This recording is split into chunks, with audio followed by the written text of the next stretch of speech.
আগামী নির্বাচনে সংসদ নির্বাচনে সংখ্যানুপাতিক প্রতিনিধিত্ব পদ্ধতি নিয়ে কিছু রাজনৈতিক দল হুমকি দিচ্ছেন, অন্তত জোর করছেন বলে অভিযোগ করেন বিএনপি মহাসচিব মির্জা ফখরুল ইসলাম আলমগীর। ছাত্র জনতার আন্দোলনের মুখে গত বছরের ৫ আগস্ট দেশ ছেড়ে ভারতে পালিয়ে যান ফ্যাসিস্ট শেখ হাসিনা। এর মাধ্যমে ১৫ বছরের বেশি ক্ষমতায় থাকা আওয়ামী লীগ সরকার ক্ষমতার মসনদ হারায়। হাসিনা পালানোর পর দলের শীর্ষ পর্যায়ের অনেক নেতা ভারতসহ বিভিন্ন দেশে পালিয়ে যান।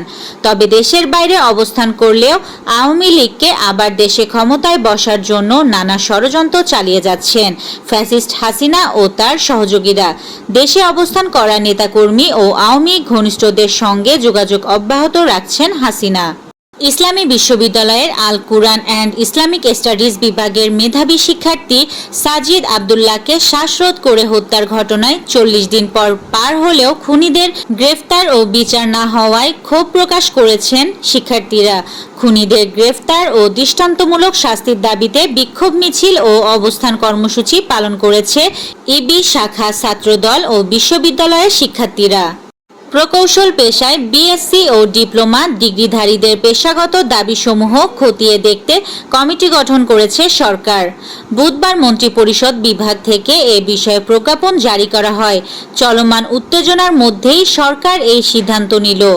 জুলাই গণঅভ্যুত্থানে রাজধানীর যাত্রাবাড়ী থানার পৃথক ৩ মামলায় সাবেক বিনিয়োগ উপদেষ্টা সালমান এফ রহমান, সাবেক মন্ত্রী আনিসুল হক, কামরুল ইসলাম, জুনায়েদ আহমেদ পলক সহ ৬ জনকে গ্রেফতার দেখিয়েছেন আদালত। শরীয়তপুরের জাজিরায় মসজিদের ভোরের আজান ও বয়ানকে কেন্দ্র করে বিরোধের জেরে খবির সর্দার নামে এক মুসল্লিকে ছুরিকাঘাতে হত্যার অভিযোগ উঠেছে। চট্টগ্রামের সীতাকুণ্ডের চন্দ্রনাথ পাহাড় ঘিরে উস্কানিমূলক কার্যক্রম চিহ্নিত দেখামাত্র ব্যবস্থা নেওয়ার নির্দেশ দিয়েছেন অন্তর্বর্তী সরকারের ৩ উপদেষ্টা। বাংলাদেশ ও পাকিস্তানের মধ্যে ক্রমবর্ধমান সৌহার্দ্যপূর্ণ সম্পর্ক নিয়ে উদ্বিগ্ন ভারত। এ বিষয়টি উঠে এসেছে ভারতের প্রভাবশালী সংবাদ মাধ্যম দ্য টেলিগ্রাফের সম্পাদকীয়তে। আজ বুধবার প্রকাশিত watch closely editorial on the shift in bilateral relations between Pakistan and Bangladesh সম্পাদকীয়তে বাংলাদেশের সঙ্গে ভারতের সম্পর্ক উন্নয়নের উপর জোর দেওয়া হয়েছে।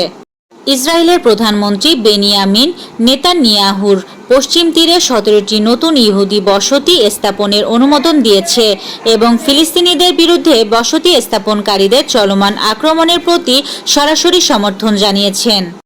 বাবরের স্ট্রাইক রেট নিয়ে প্রশ্ন তোলায় হারিসকে লাঠিপেটা করতে চান বাশিদ আলী।